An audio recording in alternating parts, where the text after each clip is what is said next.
Good evening and welcome to our agenda briefing for tonight, the 14th of April 2025. This is for our ordinary council meeting on the 22nd of April 2025. On behalf of the City of Kalgoorlie-Boulder, I'd like to begin by acknowledging the traditional owners on the land in which we meet this evening. I'd also like to pay my respects to elders past and present. Please note this meeting is being recorded and streamed live on the Council's website in accordance with the City's public participation in Council meeting policy, which can be viewed on Council's website. All reasonable care is taken to maintain your privacy. However, as a visitor in the gallery tonight, your presence may be recorded. By remaining in the public gallery, it is assumed your consent is given if your image is broadcast. The recommendations contained in the agenda are officers' recommendations only and should not be acted upon until Council has resolved to adopt those recommendations. The resolutions of Council should be confirmed by perusing the minutes of the Council meeting in which these recommendations were considered, and members of the public should also note that they act at their own risk if they enact any resolution prior to receiving official written notification of Council's decisions. The purpose of tonight's agenda briefing is for councillors to ask questions and obtain additional information in respect to items presented for the ordinary Council meeting agenda. Questions asked by councillors are to be answered by the CEO or a person nominated by the CEO and/or person presiding. No decisions are made at agenda briefing sessions, no statements are to be made, there's no debate on items conducted, purely questions. In attendance in the chamber tonight, alongside myself, we have the Deputy Mayor. Good evening, Deputy Mayor. Good evening, Councillor Winner. Greetings, Councillor O'Donnell, and greetings to Councillor Viskovich as well. Our CEO is with us tonight, our Director of Engineering in Louis Camporelli. Cass Yeager, who's our Director of Corporate and Commercial, is here with us tonight. Sandra Kernock is our Executive Manager of Finance, who's present. The Executive Manager of Governance and Risk Services, Francis Liston, is here this evening, alongside Paul Lees, who's our Manager of Development and Growth, our Governance Officer, Jamie Boys, our IT Cyber Security Analyst, very technical, Matt Pearson, and our Coordinator of IT. I think it's his first meeting tonight, Riley. Good evening to you. No visitors, no press. We do have two apologies from elected members, Councillor Bodica, who is unwell tonight, and Councillor Johnson. We also have an apology from our Director of Advocacy and Strategy, Mia Hicks, also unwell, and we have a councillor on a leave of absence tonight, which is Councillor Turner, who I dare say was probably tuning in. Notations of interest for next week. At this point, councillors, I don't have any impartialities. Is there any impartialities? No. I have 4 financial interests for next week. First of all, Councillor Terence Winner has a financial interest in item 1514, the rates concession applications 2425, because his employer has applied for a rates concession. Our CEO has declared a financial interest in item 612, the CEO KPI review, because the item is in relation to the conditions of his employment. He's also declared an interest in 613, which is the draft key performance indicators of 25-26, because the item is in relation to the conditions of his employment. And the Deputy Mayor has declared a financial interest in item 1545, a DAP application, proposed workforce accommodation, lot 173 Kitchener Road, Mullingar, due to having shares in an applicant. Any other financials, councillors? No, none from staff. Thank you. 8.3, no proximity interests under the Local Government Act. There are no urgent business items at this particular point for 13. Mr. CEO, we begin with item 1411, pretty self-explanatory, reports of committees to start us off. Yeah, thank you, Mr. Mayor. Noting that I'll speak about all the 4 items under the committee in one. Noting that I do have a financial interest, so I'm happy to take any questions, but if council wishes to discuss it, I can leave. First one in 1411 is the appointment of the chairperson. With changes to the legislation, this was a requirement to go back through and reappoint a chair, and the Mayor was nominated and subsequently accepted that, and will therefore take on the role of chair of the CEO Performance Review Committee moving forward.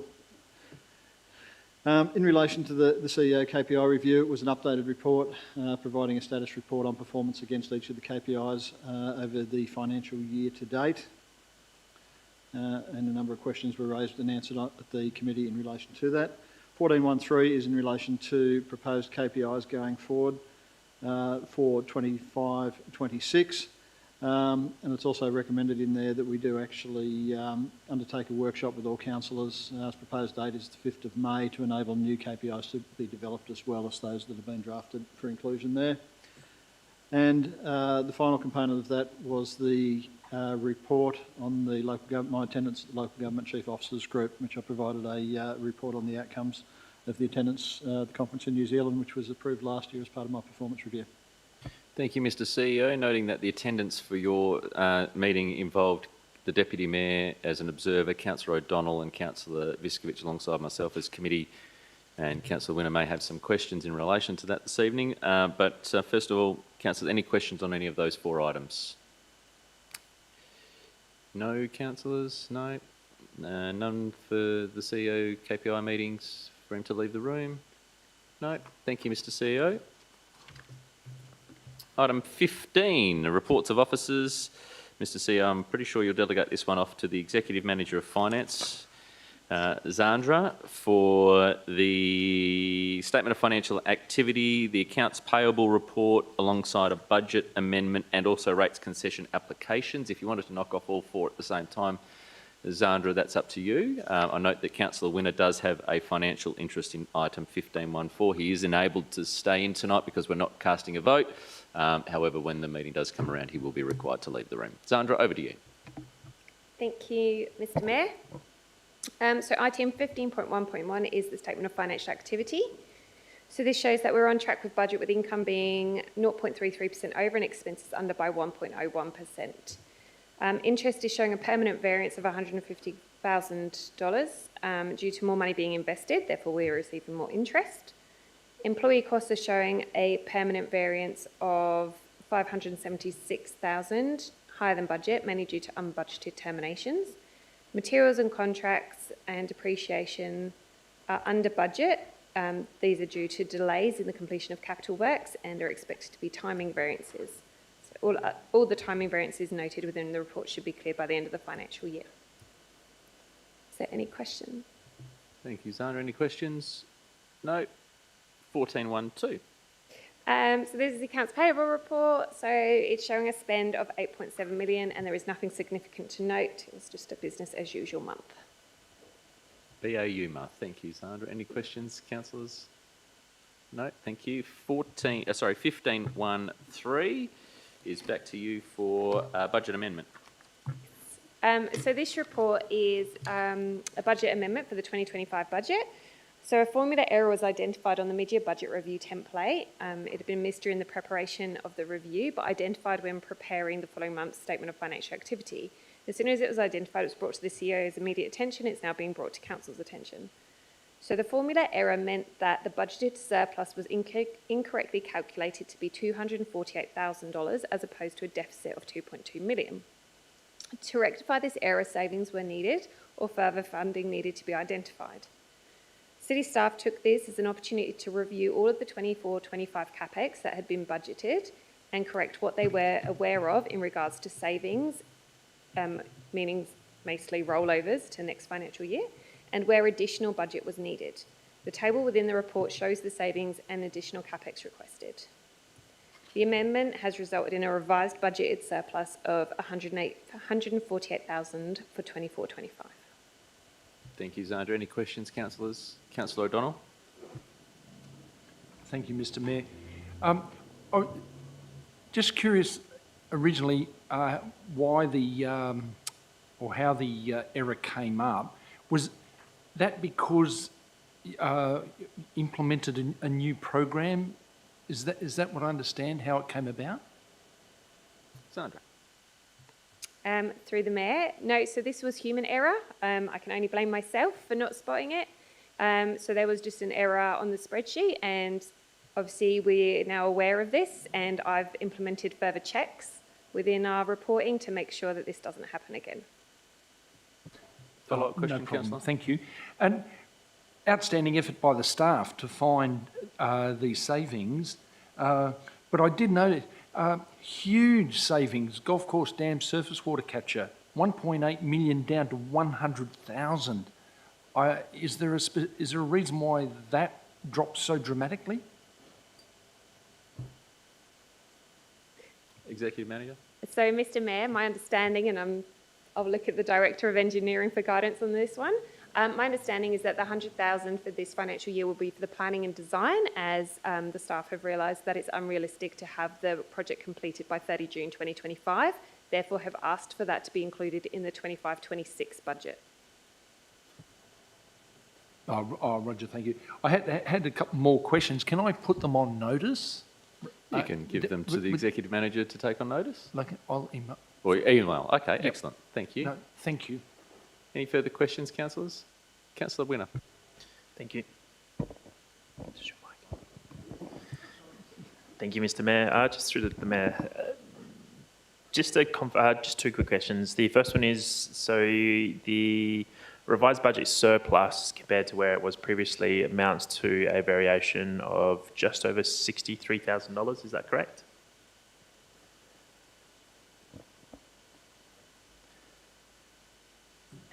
Sorry, can you repeat that question? Yep. So, Councillor Winner? the variation between the initial proposed budget surplus of 248,000 and the revised budget surplus of 184,000, all we're looking at is a variation of just over $63,000 on the bottom line from where we were previously. Correct. Yeah. Correct.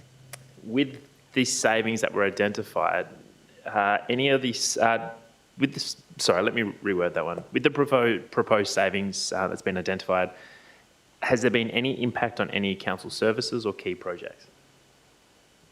Through the Mayor, no. So the amendments that you can currently see on the screen, a lot of them are just delays with the project. So as the mid-year budget review was obviously conducted around December time, the staff are more aware of what's realistic to be achieved by 30 June. So this was a good opportunity to revisit some of the larger projects and identify that some would roll over into the next financial year. It also assisted us in putting some funds in for projects such as, the GAT car park roof is an example, so where we needed some extra funds for planning and design within the current financial year so that we could continue with the project in the next financial year. Fantastic. Thank you very much. Any other further questions, councillors?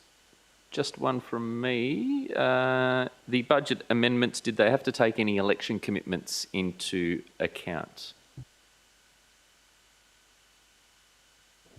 Through the Mayor, I do not think so. Thank you. That's it for the 1513 follow-up question, Councillor O'Donnell. Sorry, one more. As I say, I think it was an outstanding effort to get these figures down, and that could this possibly be again something to look at in the future, halfway through, going through back over to identify in future budgets as well, possibly? I think Or is it just is this just a one-off that it's occurred and it shouldn't occur again? I will say it's a one-off, just judging from the error that was made at human error level. However, Executive Manager of Finance may wish to clarify. Through the Mayor. So we do analyse the budget as we go. Obviously, we do look at what would potentially roll over into next year's budget. Historically, we haven't brought that to council, but it is included in the next financial years within the forecast. So I guess if council would like this to come on a more regular basis, then that's something the team could do. Thank you, Executive Manager. I got the thumbs up from the councillor, so I think you've answered his question. Thank you. 1514, noting Councillor Winner has a financial interest in this item. Rates concession applications 24-25. So this is a report that we bring to council annually. So the city's rates concession policy is designed to offer essential financial relief to not-for-profit recreation, sporting and community groups.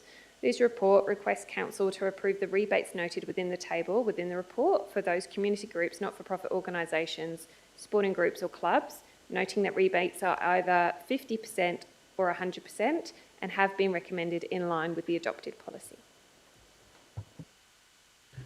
Thank you. Any questions, councillors? Councillor O'Donnell? Thank you.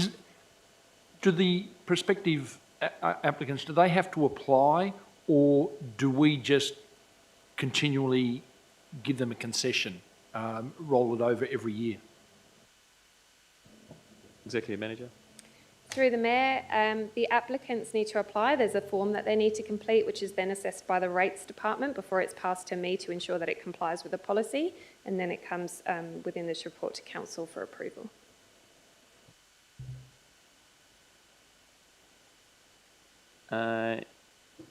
Just one question from, sorry, any further questions, councillors? One question from me in regards to the Golden Mile Loop Line Railway Society.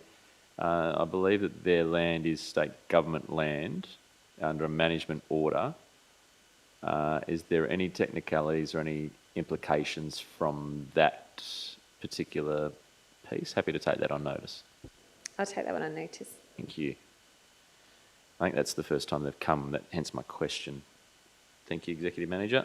Item 15.2 is advocacy, and in the Director of Advocacy's absence this evening, Mr CEO, the 2025 Australian Local Government National General Assembly motions.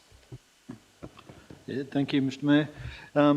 Councillors recall earlier this year we brought a report to Council outlining the key themes that have been identified for the ALGA this year for the motions for the National General Assembly.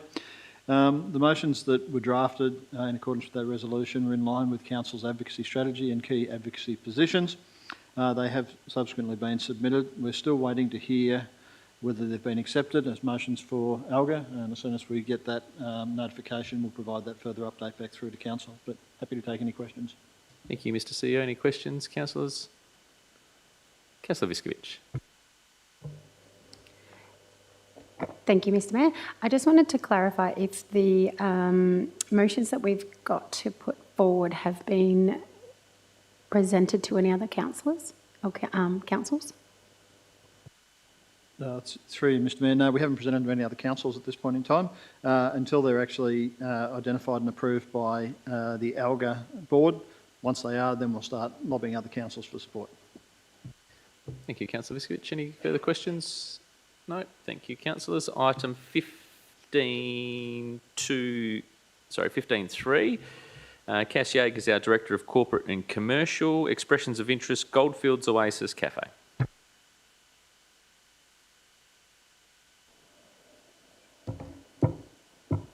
Thank you, Mr Mayor. Through you, the purpose of this report is for Council to consider the submissions received in relation to the Goldfields Oasis Cafe. An expression of interest process was undertaken with interested cafe operators invited to apply for a lease for the Goldfields Oasis Cafe for a 2-year period with one 3-year option. The rental amount will be $9,000 per annum excluding GST, in line with a third-party valuation obtained for the premises, and this information was included in the expression of interest. The first expression of interest process ran during May 2024 and there were no applications received. The second process ran between November and December 2024 and there were 3 applications received. Confidential attachment 1 provides the details of those who submitted an application. Officers reviewed the applications received to ensure appropriate capability and experience for running a commercial cafe, alongside the appropriateness of the proposals received for a cafe at a recreation centre. Officers recommend that the lease for the Oasis Cafe be awarded to submitter B in confidential attachment 1, in accordance with the terms advertised, and that Council authorises the CEO to negotiate the terms of the lease consistent with the City's standard terms. Thank you, Director. Councillors, any questions? Councillor Winner. Thank you, Mr Mayor. Just through the Mayor to the Director. What level of input will the City be able to maintain over the duration of a lease when it comes to things like the menu and what's going to be offered out? Through you, Mr Mayor, it'll be a standard lease. So with other cafes that we have, say in the endowment block, we don't, as part of the lease, have input into the specifics of the menu, but we can, through the venue, looking for healthy options, those sorts of meals, but we wouldn't in the lease specifically say what they would be required to provide. Thank you. Any further questions, councillors? Thanks, Councillor Winner. Thank you, Director. 8 items tonight under Development and Community for next week. We'll start it off. The Manager of Development and Community is Mr Paul Lees. 15.4.1 is the change of use for a childcare premises on lot 4520. That's number 28 Holmes Street. Is it Boulder? It should be South Kalgoorlie, is it? No, Boulder. I'll take your advice. Boulder, 6432.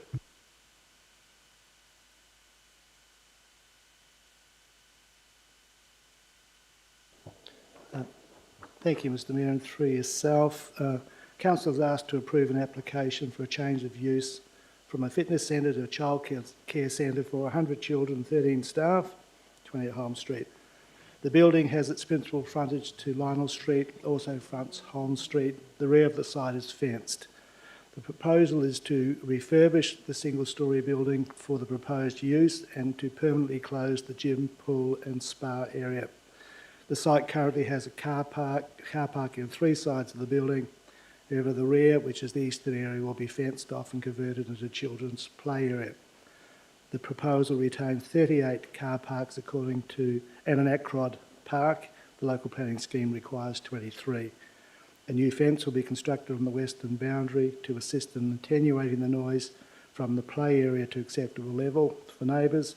The proposed hours are 6 a.m. to 9 a.m. and 2:30 p.m. to 6:30 p.m. Monday to Friday during school term, and 6 a.m. to 6:30 p.m. Monday to Friday during school holidays. The centre will be closed on weekends and on public holidays. The traffic impact assessment lodged with the impact assessment lodged with the application assesses the impact of traffic movements during the key morning and afternoon peaks and concludes that the increases in AM and peak hour traffic volumes would have minimal impact on the existing traffic operations in the area. The application contains an operational management plan that manages site activities, including ensuring that children play inside before 7 a.m. It is recommended that Council approve the application with the conditions as proposed to manage the impacts of the centre to acceptable levels. Thank you, Mr Lees. Councillors, any questions? Councillor O'Donnell. Thank you. Under details of the proposal, it says that the swimming pool, gym, sauna and spa will be decommissioned.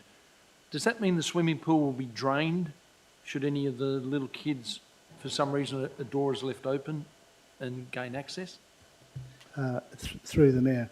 Yes, the area will, as I've said, the area will be permanently closed, so there will be no access to the area, and we are assuming that the operators, managers will in fact close the pool, which would mean draining it, but there's no access to the area by those using the centre.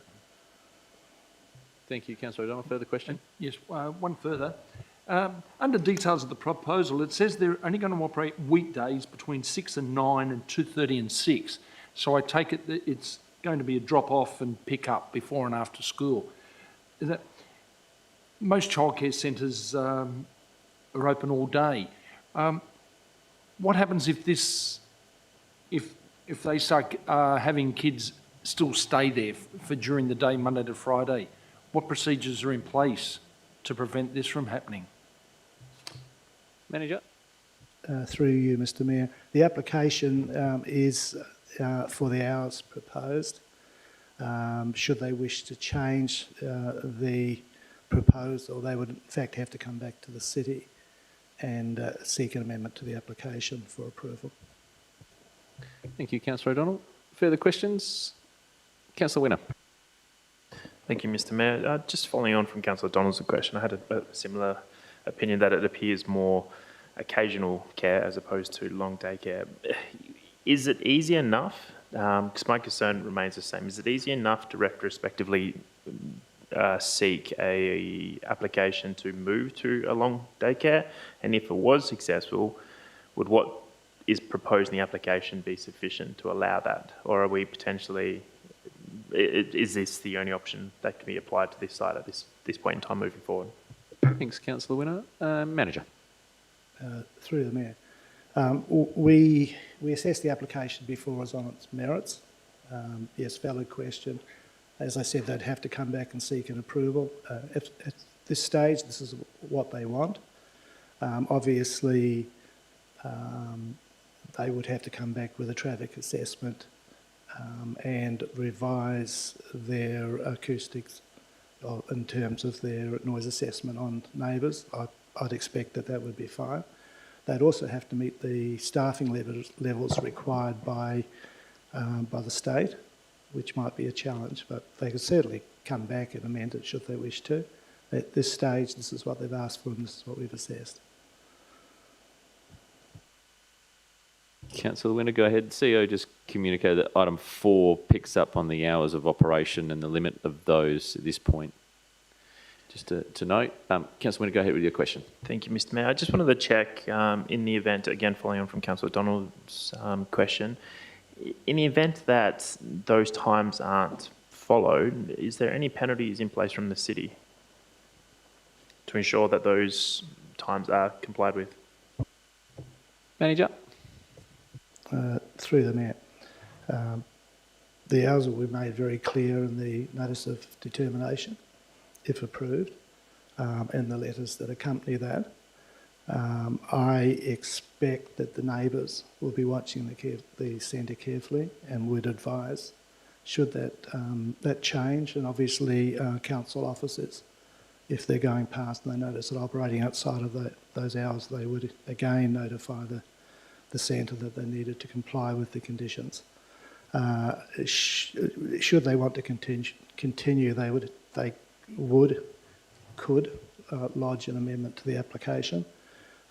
If they didn't and continued to operate, then obviously we would have an obligation to report them to the state in terms of licensing and also ultimately take action against them.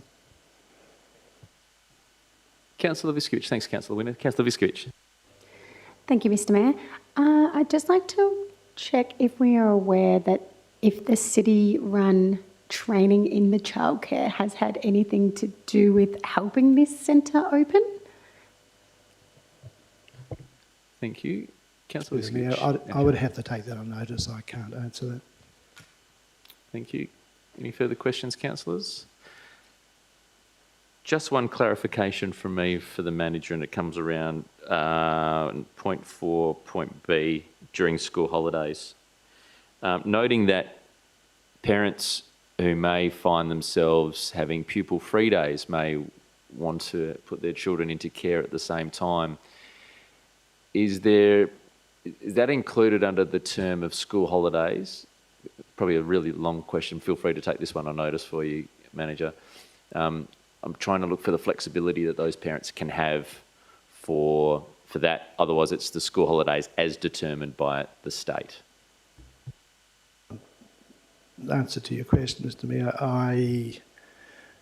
we would have to take that on notice and talk to the Department of Education around what the status of that would be. I presume from a personal connection with education that it would still be considered to be a school day, but a pupil-free day, but we can take that on notice. Thank you. I know it'd be a bit technical, so I appreciate the question. Thank you.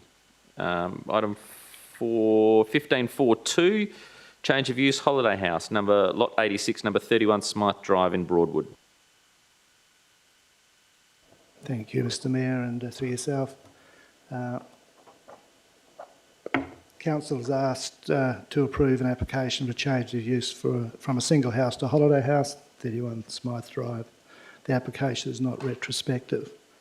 Property in question contains an established 4-bedroom house with vehicle access of Smythe Drive, has on-site parking for 2 vehicles with an enclosed carport. Swimming pool at the rear of the property was approved in 2019 and re-inspected in 2023. It was compliant when re-inspected. The request is for a maximum of 4 guests with self check-in between 2 p.m. and 8 p.m. Guests must check out before 10 a.m. The applicant has submitted an operational management plan that includes a code of conduct and outlines the process for managing noise complaints and emergency procedures. Mandatory quiet hours are between 10 p.m. and 7 a.m. The owners reside nearby and will manage any issues that occur. The holiday house will not be available at times when the owners are out of town.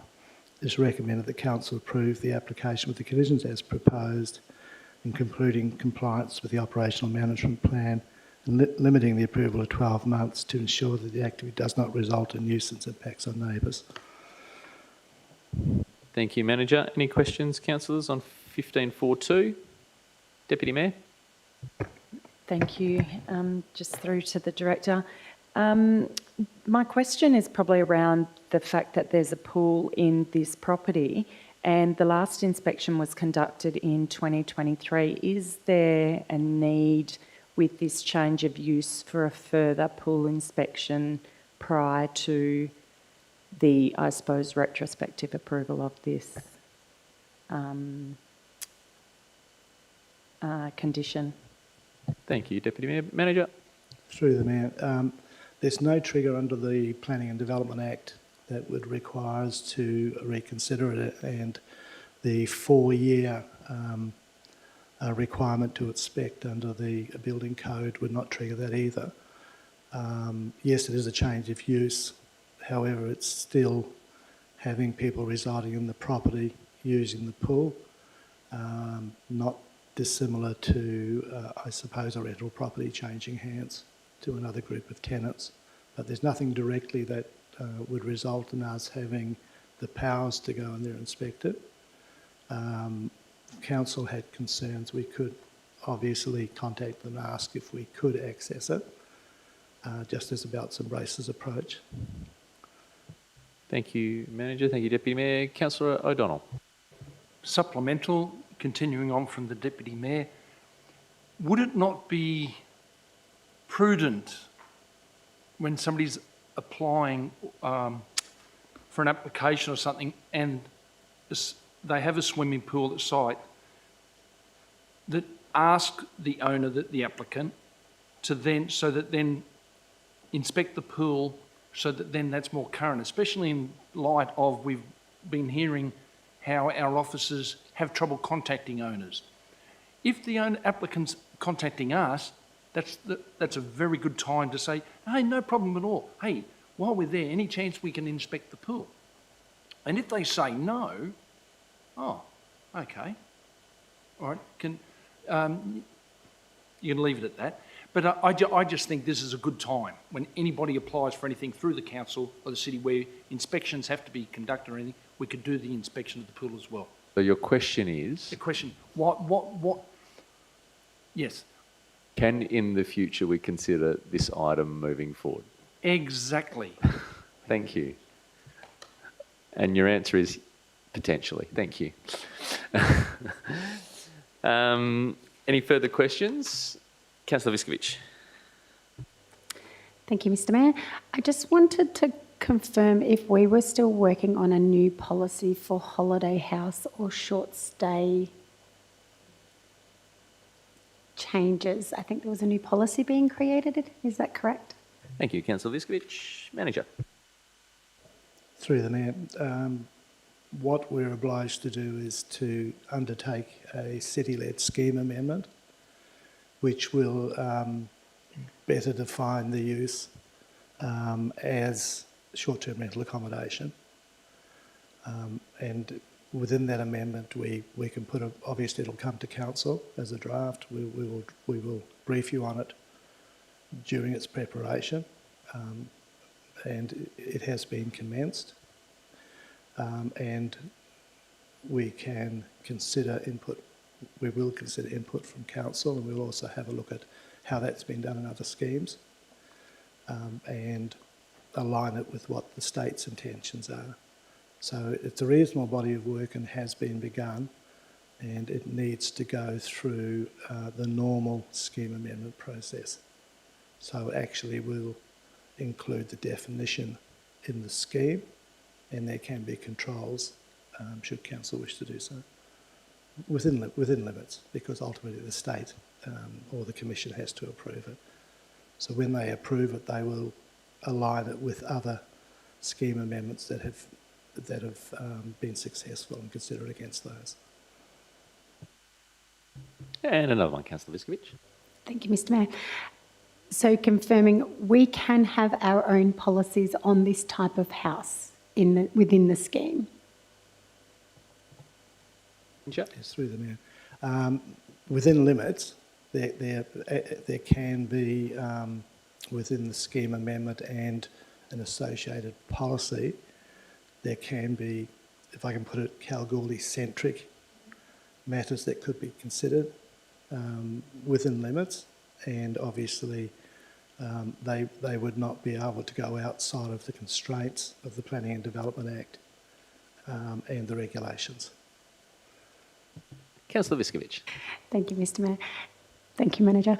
Hopefully this is easy. Within that policy, to confirm and make everyone comfortable about the swimming pool, is there a position that we could have the swimming pools inspected on a more regular basis if it was a short stay or a holiday home? Manager. Through the Mayor, we could look into that. The inspection regime is set by the state, but that's something obviously we could investigate. I can't guarantee, but we would be prepared to look into that, yes, obviously. Thank you. No further questions, councillors, on 15.4.2, 15.4.3, change of use, holiday home, number 11 Galbraith Street, that is lot 1. Thank you, Mr Mayor, and through yourself. All right, so I won't read this one out verbatim. Again, it's a holiday house. It's at 11 Galbraith Street. It's a 4-bedroom house, but in this case, they're asking for 6 guests. The owner is the same. Sorry, just let me check those hours of operation.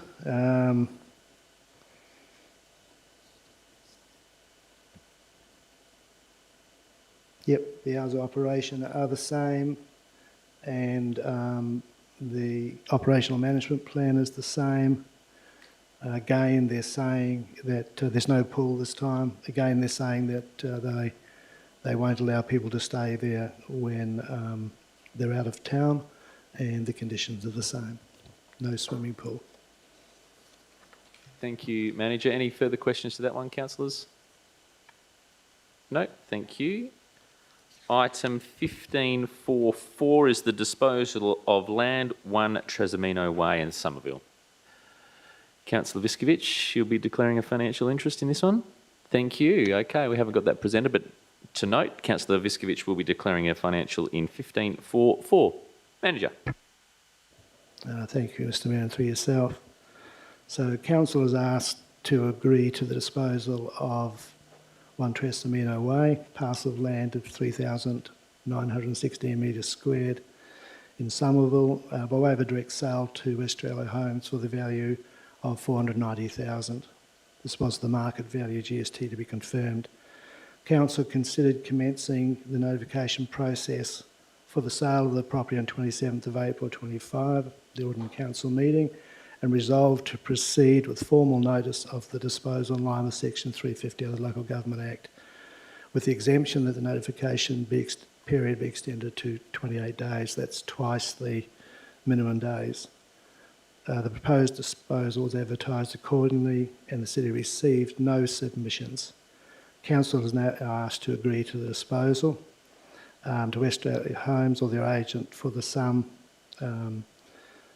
as proposed for sale, $490,000, requiring that it be noted in the sales document that all responsibility for planning approvals required from the State of Western Australia rests with Australia Homes or their agent.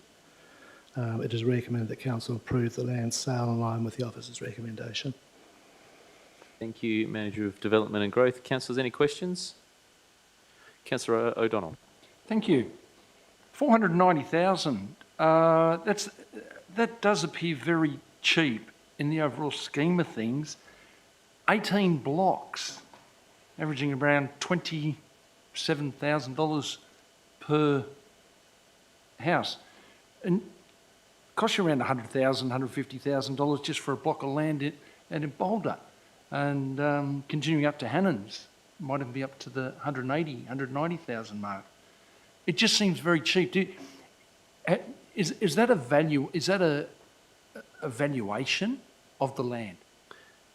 Thank you, Councillor O'Donnell. Manager of Development and Growth. Through the Mayor, that is the valuation for raw land.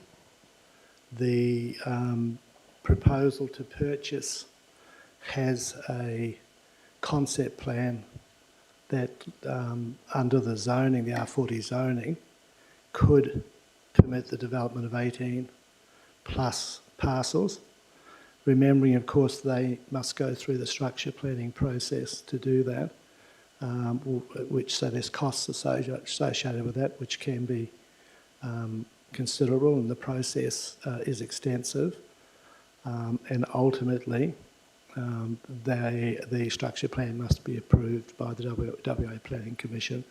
So there's a few hoops for them to go through to get to the point where the site is development ready for their final approval. They also have to get a DA, of course, and they also then have to, if they're going to strata title them, which I'm sure they will, they'll then need to go back to the state and get a subdivision approval.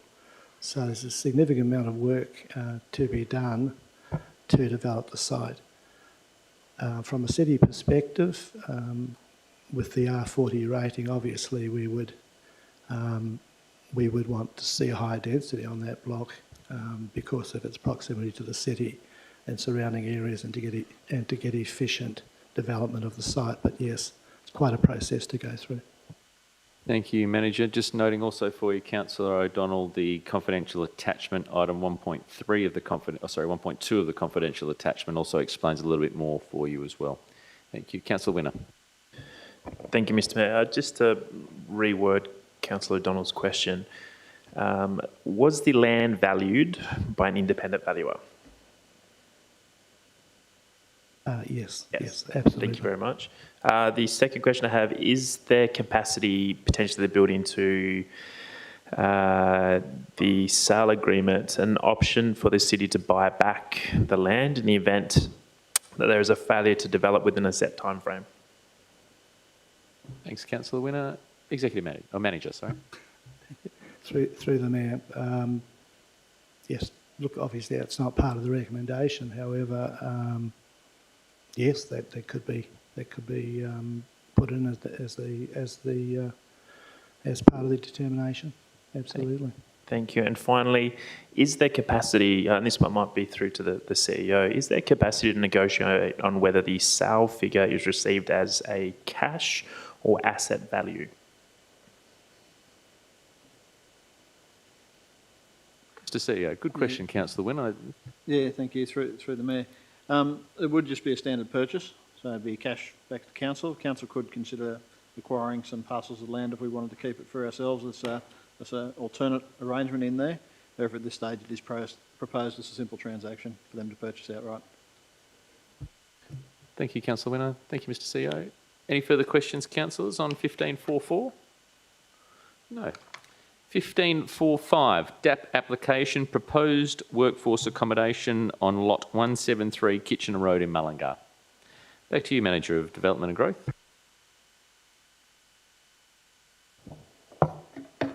Thank you, Mr Mayor, and through yourself.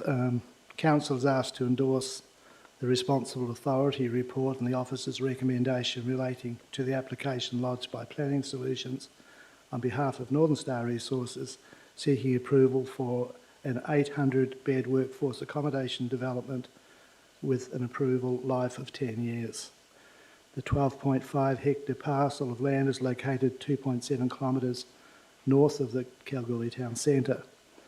The land is zoned residential, and the local planning scheme lists the use as an A use, meaning that the use is not permitted unless the local government has exercised discretion or the authority, approval authority, to approve subject to advertising. In this instance, the application has requested the approval authority be the state's development assessment panel. The proposal includes 204 room transportable cabins, the usual communal facilities, a service maintenance compound, parking for 414 cars and 6 buses, extensive landscaping, fire buffer areas to the perimeter, and the planting of street trees along Kitchener Road frontage to be maintained by the approval holder and the owner for a period of 24 months. Northern Star Resources has agreed to upgrade and seal Kitchener Road up to where it connects with Addis Street. It is sealed from there on, and to construct a 2.5 metre wide shared path to Addis Street intersection. A condition has been included to require the upgrading of Kitchener Road, Hare Street intersection. However, I'll just point out that that was something which I noticed when I was reviewing the reports. I understand it's been fixed, and it should refer to the Kitchener Road, King Street, Addis Street intersection.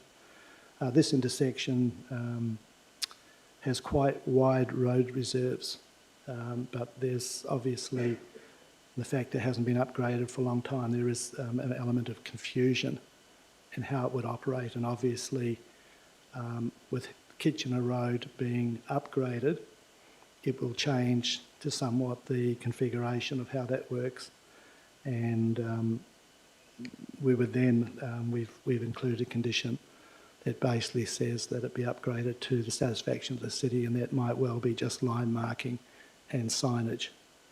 However, it is a change to the configuration of that intersection. So that's now reflected properly in the report. Main Roads WA has no concerns regarding the performance of the Hare Street Goldfields Highway intersection. The proposal is generally in accordance with the city's workforce accommodation policy. It does have flatter roofs because they're transportable, so that's the one exemption on roof pitch. However, I think with the location, that's not something that from planning terms we'd be overly concerned with. The proposal makes a major contribution to the city's infrastructure through construction of the upgrading of Kitchener Road. Currently it's barely a track. The 2.5 metre shared path, a new sewer line with an on-site pumping station, obviously the upgrade of the intersection which I've just spoken about, and also the implementation of landscaping and street tree planting. The application also provides details on the need for the facility and its contribution to the local economy. Of the 144 objections received as a result of the advertising, those in opposition, many were concerned about the additional traffic from the development phase and ongoing traffic concerns about workforce commutes, economic considerations and integration with local communities.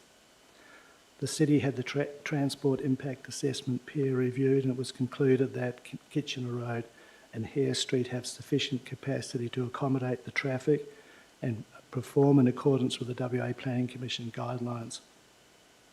The traffic is modelled to generate 168 vehicle movements per hour in the morning peak, which on average is actually 2.8 movements per minute, and 152 during the afternoon. That's all movements. Reasonable traffic noise, normal subdivision estate light spillage, social activities, in planning terms are not considered to be negative impacts on the surrounding areas. Water Corporation has advised that there is no potable water allowed for this development. There's no allocation, which would mean that the water will have to be trucked in. However, this may change. And considering the above against the relevant policy environment, is recommended that the application be approved with the conditions as imposed. Thank you, Manager, Development and Growth. Councillors, questions? Councillor O'Donnell. Thank you. Under summary statement, it said the applicant has elected DAP as the determining authority for this application. Who else is a determining authority that could have done this? Thank you, Councillor O'Donnell. Manager, Development and Growth. Through the Mayor, they could have elected for Council to approve it. Thank you. Councillor O'Donnell. Supplementary. Yes, thank you. I take it DAP is easier to get through than a council. I take it DAP doesn't ask questions compared to council. Is that correct? Manager of Development and Growth. I just correct my last statement. It's gone to DAP for their consideration. It could have come to Council for their consideration. I've been at a few DAP, represented the city at a few DAP meetings. They allow the applicant to provide a statement in support. They also interrogate that, and they also interrogate the city on statements that are provided in the RA. On your question around whether they're easy to get through or not, I'm sorry I can't provide a comment on that. Yeah, thank you, Manager. I think you've handled that question well. Councillor O'Donnell? And supplementary. So just to clarify, for this, people in Perth determine whether this is approved or not, compared. So in future, they're leading the way and showing the way for other developers to go straight through to DAP rather than through a council. Thank you, Councillor. Noting also the development value places it as a DAP avenue as well. So the minimum is 2.5 million. In regards to those who sit on the DAP, it's a panel. So they're made up from people not just in Perth, but elsewhere. And we've got 2 councillors who are here tonight who are members of the DAP as well, in the Deputy Mayor and also Councillor Winner, who are there to represent the city when the event does come forward, and alongside the Manager of Development Growth will be part of that process as well. So it's not just those who are elsewhere, we also have local representation as well. Manager of Development Growth, anything further to add to that? No, I suppose all I can say is that yes, I've confirmed that the two council members are on the panel, and they're often as active as the other panel members in asking questions. Thank you. Councillor O'Donnell, any further questions? No, thank you. Councillors, any further questions? Councillor Winner? Thank you, Mr. Mayor. Just through to the manager, has the applicant provided any additional information that council may have not seen to demonstrate the need for a 10-year consideration as per the city's workforce accommodation policy, as I cannot see any capacity requirements being met within the officer's report? Thanks, Councillor Winner. Manager. Through the Mayor. There's a couple of major considerations around the 10-year term. And I think I did speak to this with the Vivian Street, Hopkins Street proposals. One of them is around an interesting one, because it's about the quality of the streetscape.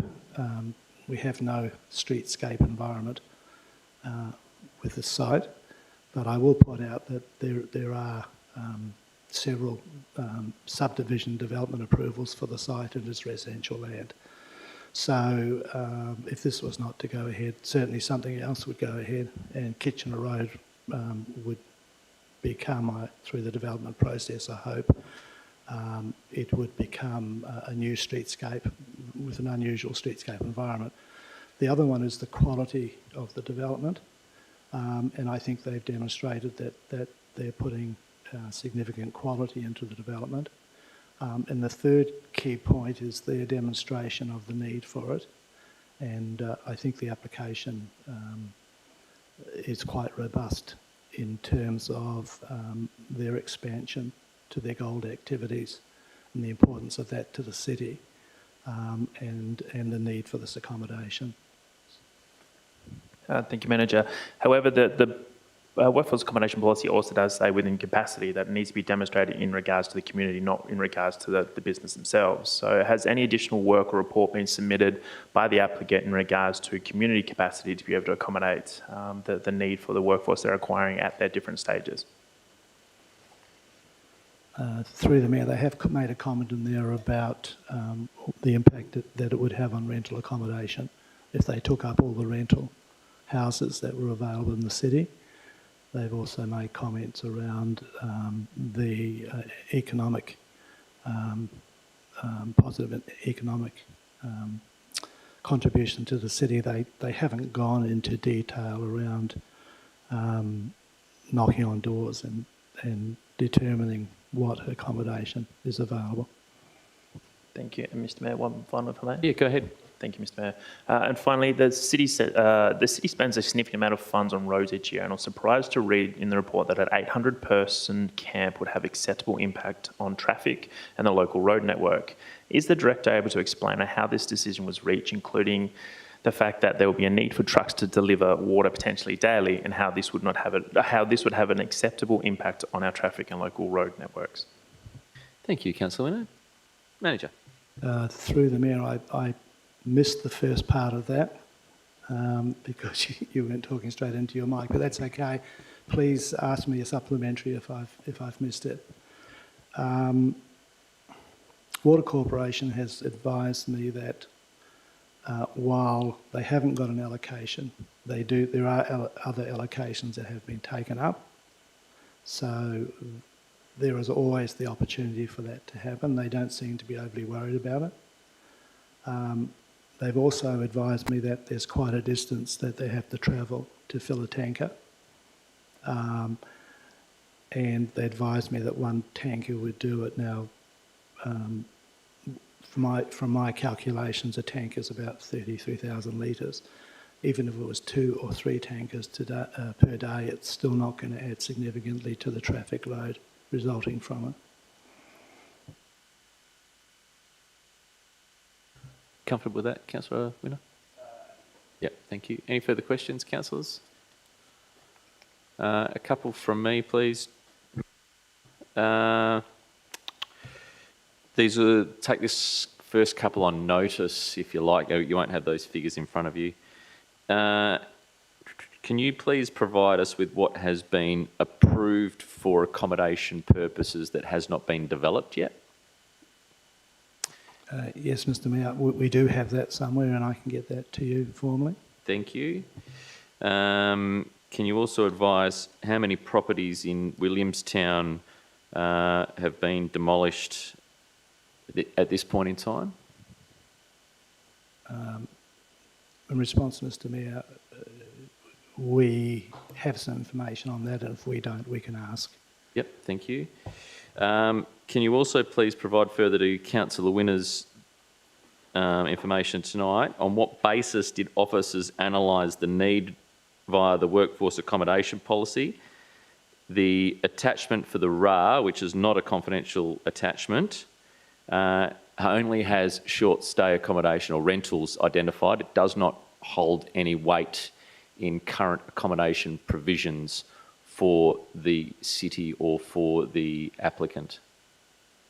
Can I take that on notice and maybe you want to just flesh that out a little bit? You sure can. No, I you. didn't expect an answer on a couple of those tonight.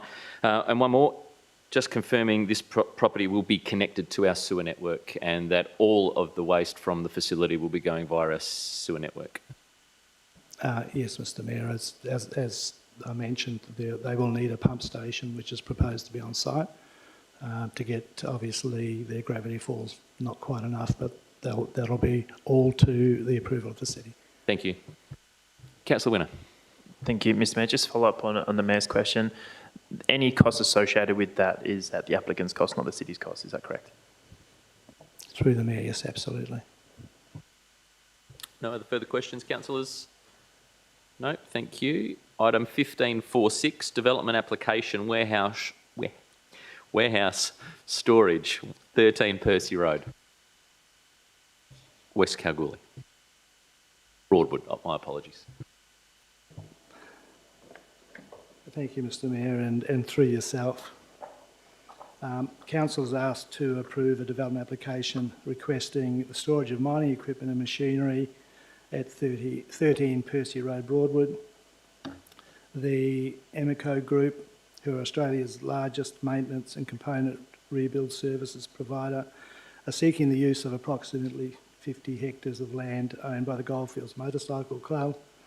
So they're not seeking the use, they're seeking part of that use of that area. And for the storage of mining vehicles, plant and equipment, the request is for a 3-year term period, and they'll be required to clear and remediate the site at the end of the term. The report provides details on the numbers and types of vehicles that will be stored on the site on a gravelled hardstand surface, plus a request for 4 sea containers and 2 dome structures. Much of the equipment will require a permit for overmass loads, which Percy Street can accommodate. Conditions have been recommended to ensure that the site is managed responsibly. No maintenance or washing down is conducted on the site, that dirt and mud is not tracked onto the local road network, and that the operator removes all equipment, vehicles and structures from the site after the 3-year term. The condition has also included requiring the operator to provide the city with a log of all vehicle movements to and from the site every 6 months, so that the city can monitor the impact on city-managed roads. The proposed use is critical for the district's mining operations and temporary in nature. It does not compromise the future of the land for industrial purposes. Just to clarify there, for a permanent use on the site to move forward in regard to industrial development, the site does require, or the scheme requires the site to have an approved structure plan. It is recommended the application be approved with the conditions as imposed or recommended. Thank you, Manager. Any questions, councillors? Councillor Winner. It was a gentleman. I might reconsider my question for a moment. Thanks, Mr. Mayor. Councillor O'Donnell. Councillor O'Donnell. Thank you. Just want to see Goldfields Motorcycle Club, and we were talking about clubs and concessions by the council.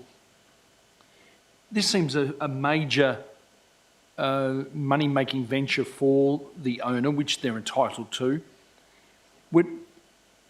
Do we record that Goldfields Motorcycle Club, in case they ever apply for concessions or grants from us, in that they're in big business now? I'll hold your question there. Thank you, Manager of Development and Growth. Right. In an attempt to respond to that, let me just think about that. Feel free to take it on notice, Manager, as well. I'll answer as much as possible, and if it's not complete, well then obviously yes we can. Obviously the commercial arrangement is between Emeco and the motorcycle club. They hold the land in freehold. We've assessed the application on its merits, addressing all of the impacts of the proposal as we see it. I think the question is that if they were to lodge an application for assistance for an event, we would have to look at the conditions around that application and the considerations around that, and we would have to look at that on its merits, individual case, but I'm sorry, I can't give you a blanket response on that. The CEO might be able to assist me. Yeah, thank you. Through the Mayor. One of the requirements when people are putting in requests for financial assistance, grants, etc., we do look at their financials to determine whether or not an event would still be able to go ahead in the event we didn't provide it. So we would potentially pick it up through there, but also knowing that it's on our books, we would consider that as well. Thank you, Mr. CEO. Councillor O'Donnell, any further questions? No? All good? Councillors, any further? Councillor Winnie, just miraculously remembered? I did, thank Excellent. you, Mr. Mayor.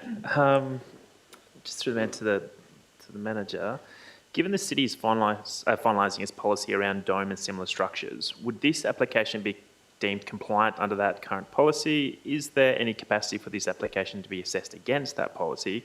And is there capacity to grant short-term approval, not permanent, until such time as it can be assessed in line with the policy around domes and similar structures? Thank you, Councillor Winner. Thank you, Councillor, and through the Mayor. Our policy around dome structures is being developed and will come to Council.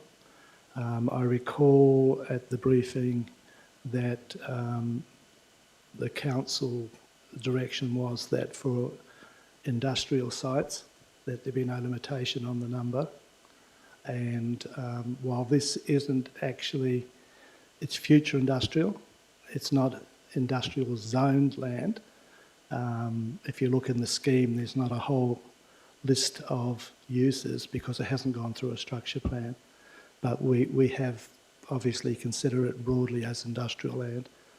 So we wouldn't necessarily want to impose that unless Council had a view to change that.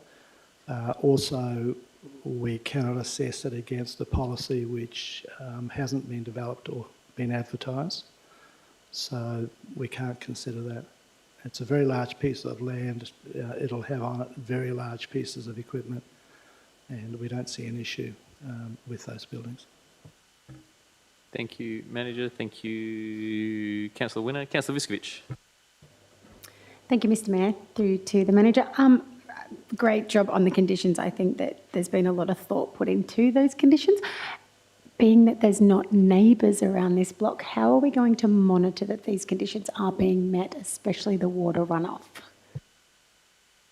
Thank you, Councillor Viskovich. Through the Mayor. It is a very large site, and I think that's probably something that the rangers could keep an eye on with the drive past. It does have neighbours. It has industrial neighbours across the road and adjacent to it. Hence our consideration around the heavy vehicle movements and the impacts on the road network. But certainly I think if they were to have a water connection, which they'd have to ask for, and if they were going to start washing down, obviously they'll be using a lot of water. So I think there's mechanisms in there to manage that. Thank you, Manager. One question from me. Item 19 under the conditions. The operator shall provide a report to the Director of Engineering at the City of Kalgoorlie-Boulder detailing all vehicle movements to and from the site, including the use of oversize, overmass and restricted access vehicles after 6 months of the commencement of operation, every 6 months thereafter, to the satisfaction of the City. Bring up a couple of points. One, detailing all vehicle movements to and from the site. So does that include light vehicles? And question 2 out of that, does this condition apply to other businesses in Broadwood and West Kalgoorlie? In response to your question, Mr Mayor, it would be all traffic movements that are logged, but if there's a sense that it's not clear enough, it could be adjusted to reflect oversize, overmass and permit vehicles. I can't recall other decisions, but my comment on that would be that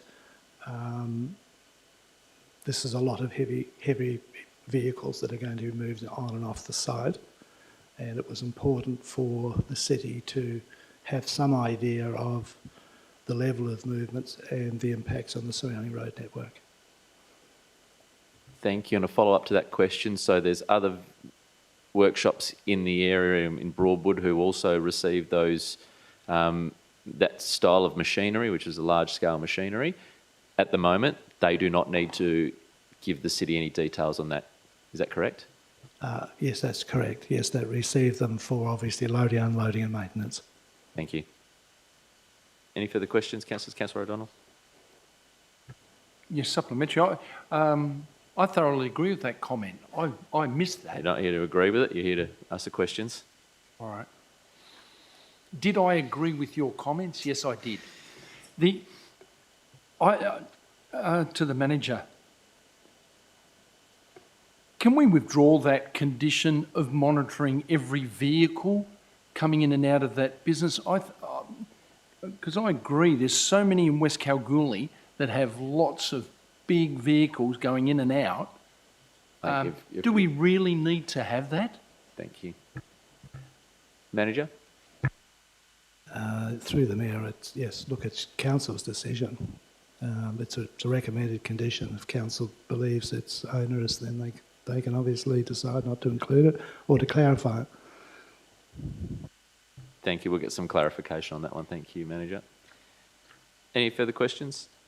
No.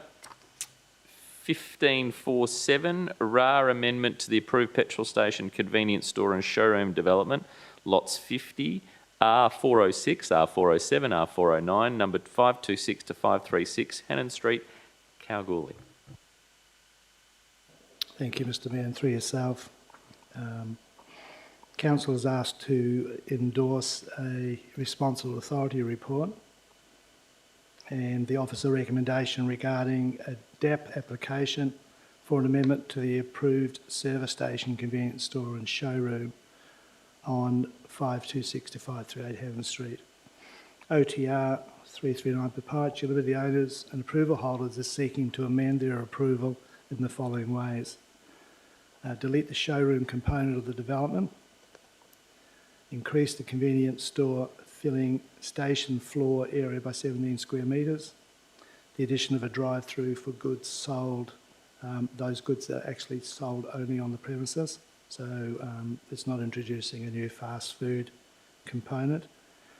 Consolidation of multiple bin storage areas into a single refuge enclosure, which is actually to the west of the building. Relocation of existing plant room, it's consolidation of that, relocation of existing plant room to the western side of the building, consolidation of multiple loading areas into a single loading area, removal of the canopy link, so that's the overhead link between the main fuel canopy and the control building, updating signage to reflect new branding, a revised 8-metre high pylon sign, and an increase in total landscaping by 15%. The approval of service station was approved under the formal local planning scheme, and the development is considered to have commenced, having satisfied the condition that must be commenced within 4 years. So the works that they've done on the site in terms of levelling the site, consolidating it, and erecting the canopy support structures is sufficient for them to have met that first condition of commencement. The sale of goods and drive-through is defined as a convenience store under local planning scheme number 2, which is an A use in the mixed-use zone. Which means that the approval authority, which in this case the DAP, has discretion to approve the use after advertising, which has been undertaken.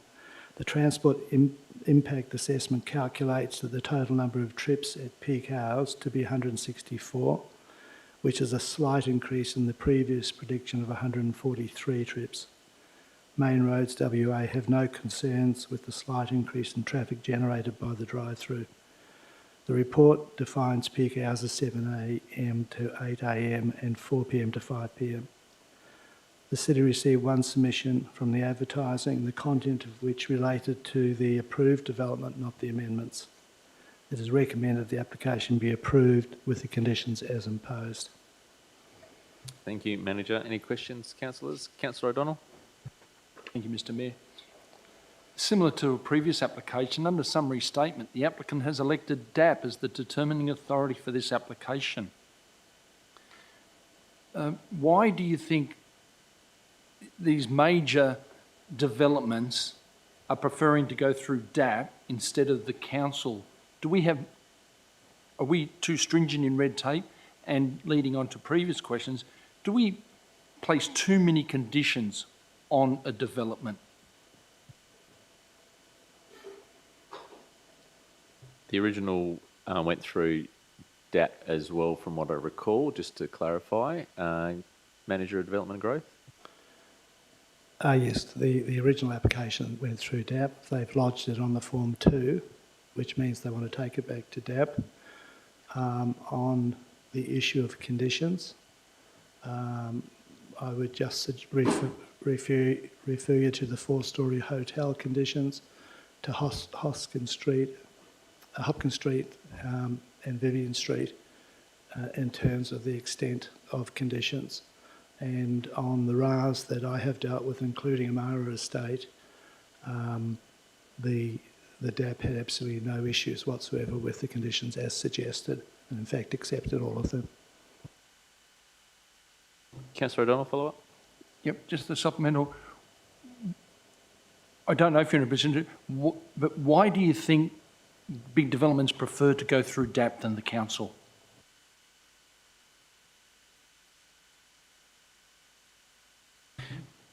We'll take that one on notice. I don't think it's fair for the manager to answer that particular question.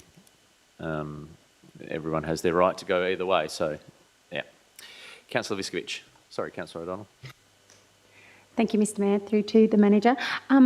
Excuse my ignorance. I'm just confirming, so the the schemes, if the applicant did not have a showroom in their application the first time round, would the applicant have met all of the requirements of the application? Yes, through the Mayor, yes, they would not have. Well, sorry, I'm just trying to qualify your condition because if you're thinking that a showroom was a little unusual, I thought so too. We were never unsure. We were unsure what they were going to use it for, but if they wanted, obviously they've commenced the development, and they could have proceeded to build it.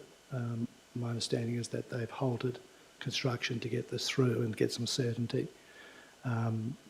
It did have a convenience store component. What they've added here is 17 square metres of area of convenience store and the drive-through. So, but what the showroom was, I don't know. Thank you. Any further questions? Councillor Winner.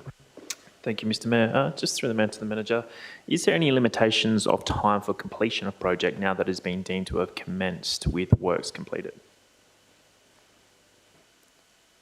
There would be a limitation if there was a condition providing a limitation. But there currently isn't. Through the chair, no, there wasn't a condition.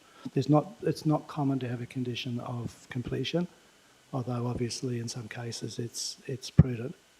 But in this case, it was just the standard condition, 4-year term, 4-year approval, 4-year period for commencement, which is usual for a DAP approval. Thank you very much. And just a second question for a matter of clarification, probably better directed to the CEO. Mr. CEO, is it correct that as of the 1st of May 2025, changes by the state government will no longer see these sorts of application coming back to council for review or consideration any longer? Is that correct?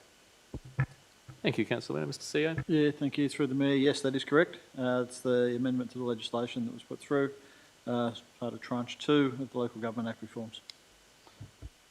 Thank you. Just one more question from myself. Manager, the change has now incorporated a drive-through into the particular development.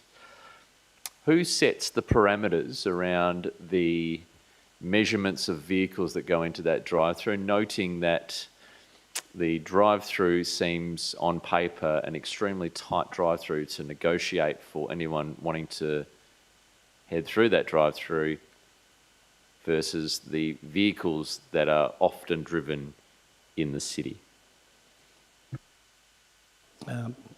Thank you, Mr. Mayor. That's a very good point. I assume that,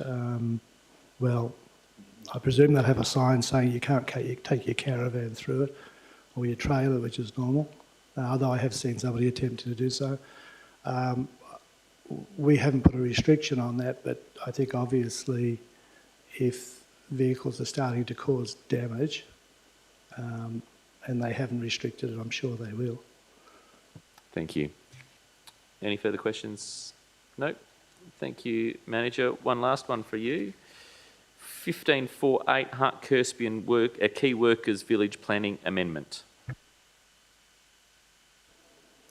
Thank you, Mr. Mayor, and through yourself. Council was asked to consider amendment to the approved Amara Estate development proposed for lots 9003, 9004, 9005 Hart-Kerspian Drive. The application to amend the approval was lodged with the City on 22nd of August 24, and a number of further changes were requested that as a whole resulted in a request for the following: approval of the clubhouse and office on the village green. Now, this was part of the application that went to DAP, but DAP had a mind not to approve it as there was not sufficient detail provided, so they've included it in this application. Relocation of the caretaker's office to the clubhouse, and there's now no nominated caretaker's residence. The redesign of the area nominated as future stages to remove the battle axe component to those lots, which is the long driveways. Realignment of the central road to connect with Hart-Kerspian Drive at Jordan Street intersection, creating a 4-way intersection, and the removal of the two previous access points on Hart-Kirstbian Drive with the proposed roundabouts. An increase in the total number of homes from 397 to 408, and the addition of 3 new electrical substations. The transport impact assessment included in the application outlines a 4-stage development within a gated community, with a central road ultimately accommodating 3,700 vehicle movements per day. The proposed development stages are Stage 1, 116, dwellings, Stage 2, 62, Stage 3, 125, and Stage 4, 105.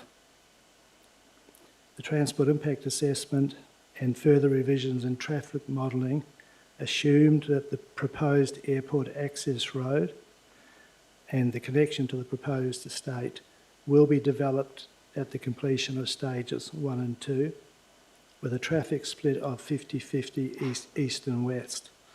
So it actually assumes that when the airport access road is built, if and when, 50% of the traffic will use that road and 50% will use Hart-Kirstbian Drive.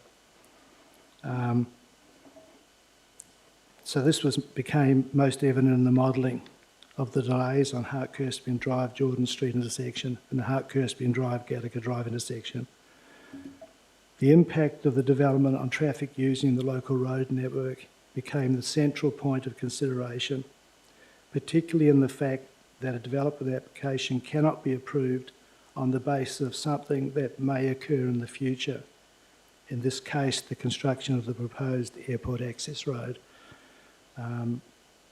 This, in fact, was something considered quite carefully by DAP and also by the SAT, and they upheld that you cannot consider an approval based on something which might occur. The city requested modelling on the above scenario and had the CIDRA analysis remodelled by the city's consultant traffic engineer. The outcome was that for stages 3 and 4, without the construction of the western connection, the airport access road, that delays would be unacceptable and would potentially lead to an increase in accidents in the Hart-Kirstbian Drive, Gattaca Drive intersection. I suppose just to elaborate, obviously the longer the delay at an intersection, there are correlation between that and the way motorists behave. Proposed conditions 25 and 26 have been included to ensure that the proposal for a 4-way intersection is avoided, in other words, moved north of Jordan Street, and that the average delays at the Hart-Kirstbian Drive, Gattaca Drive intersection are reasonable in the Kalgoorlie-Boulder context. I think that is important because the Kalgoorlie-Boulder context is often not the Perth context in terms of delays and the expectations around that. The conditions require that the Hart-Kirstbian Drive intersection shall be upgraded if the new airport access road is not constructed before the completion of stages 3 and 4. It is therefore recommended that Council approve the amendment with conditions as proposed. Thank you, Manager Development and Growth. Councillors, questions? Councillor Winner? Thank you, Mr. Mayor. Given the airport access road remains a significant unknown and additional information provided prior to this agenda briefing and additional information expected to come to councillors prior to next week's OCM, is there expected to be any further changes or updates to the amended conditions within the officer's recommendation from officers? Thanks, Manager. Through the Mayor. We will have a good look at what's been proposed. The advice from the beginning on this was that their consideration of the staging of the application, and initially it wasn't staged, and the traffic volumes generated at each of those stages, and the modelling of the intersections associated with that extra traffic were a real consideration in considering the initial application. The approval that they hold deals with all of those issues well, and through the SAT environment, nothing changed. Nothing changed at all. What's happened here is that they have understandably taken the opportunity to build more houses and to minimise the road network.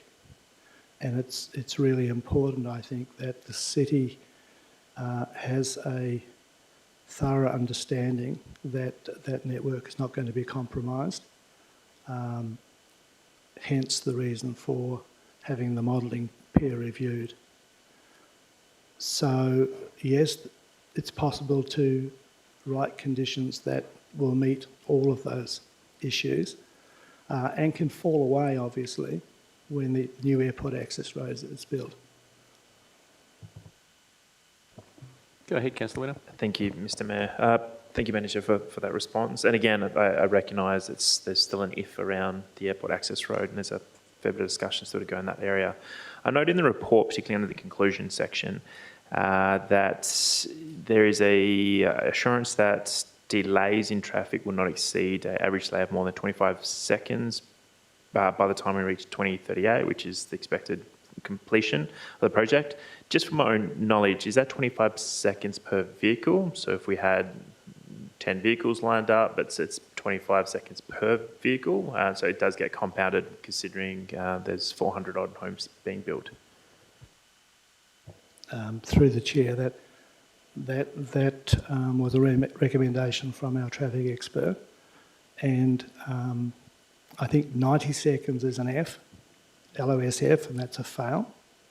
In some instances within the more urbanised environment, a 80 or 70 second delay would be per vehicle would be acceptable. In fact, expected. Our expert has said that in the Kalgoorlie-Boulder environment, that nominal figure of maximum average 25 second delay is appropriate. Councillor Winner, follow up. Thank you, Mr Mayor. So my concern, and I might not have communicated appropriately, so my apologies, Manager, is around obviously the proposed applicants entry and exit. At the moment, there's only one, because obviously there is no guarantee of an airport access road. So if you have 60 odd cars going off to work one day, my concern is obviously what sort of delay realistically are we expecting? I know where we're saying we're expecting to max out at 25 seconds, but do we have a report that outlines potentially what sort of issue we could be looking at in that space? Through the Mayor, the Transport Impact Assessment provided just very recently an amended one, and we did have to ask for them to go back and to model the Jordan Street intersection, and we asked that both those intersections be modelled without the airport access road. The 25-second delay is something which they, in the condition, will have to demonstrate can be achieved. Now, if the airport access road is not constructed, it might be that they have to include a further access, remembering they had two access previously, a further access to Hartkerspin Drive, where the separation distance is acceptable, that allows traffic to access that site. As I said, the traffic volumes on that central road are very high, and the modelling proposes with the access road built a 50-50 split.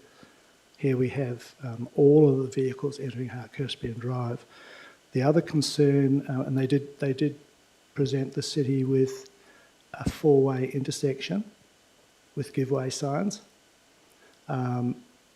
Technically, it's possible, but we were advised that that is no longer best practice within WA and is not favoured at all.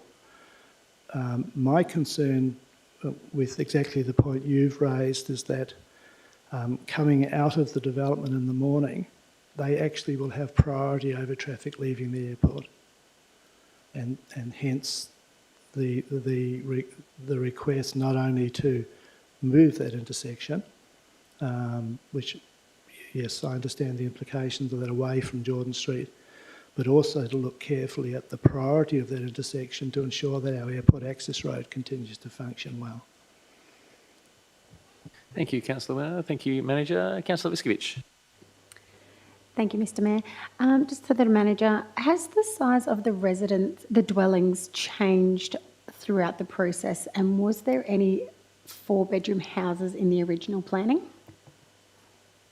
Yes, through the Mayor, there was quite a good mix of 2, 3 and 4 bedroom houses in the original application. Follow up, Councillor Viskovich. Thank you, Mr Mayor. Just wanted to confirm that the applicant has completed research on what the demand the city has for house-sized dwellings, whether it's 2, 3 or 4-bedroom properties? I can't recall. I think there was something in the first application, but remembering this application is not reconsidering all of the dwellings. It's considering the extra 8 or 10 dwellings.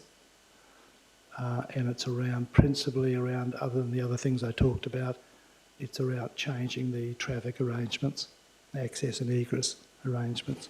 It's not revisiting the mix of dwellings which are already approved. In the Planning and Development Act, you can consider matters that have been approved, but they have to be directly related or have an impact on the amendment. So you get the opportunity to have another look at it. In this case, for many of these dwellings, it's not the case. So we can't go back and have another bite at that. Thank you, Manager. Thank you, Councillor Viskovich. Just a clarification, as pointed out by Councillor Winner, that this project is due for completion in 2038. Is that correct? Yes, correct, Mr Mayor. That's the projected for stage 4. Yes. Thank you. If I might just add, that was why there was that growth rate of 2.4, which is a medium rate growth rate included. Thank you. No further questions, councillors? No. We have one item to consider under confidential tonight, and that is to do with a matter before you under your confidentiality, which we'll need to go into camera for. Yep. All good.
Just confirming council discussed one item of confidential tonight, and the reason for that is it has to do with a contract entered into, or which may be entered into by the local government, which relates to a matter to be discussed at the meeting, and legal advice has been obtained which may be attained by the local government and which relates to a matter to be discussed at the meeting. That both apply to the one item.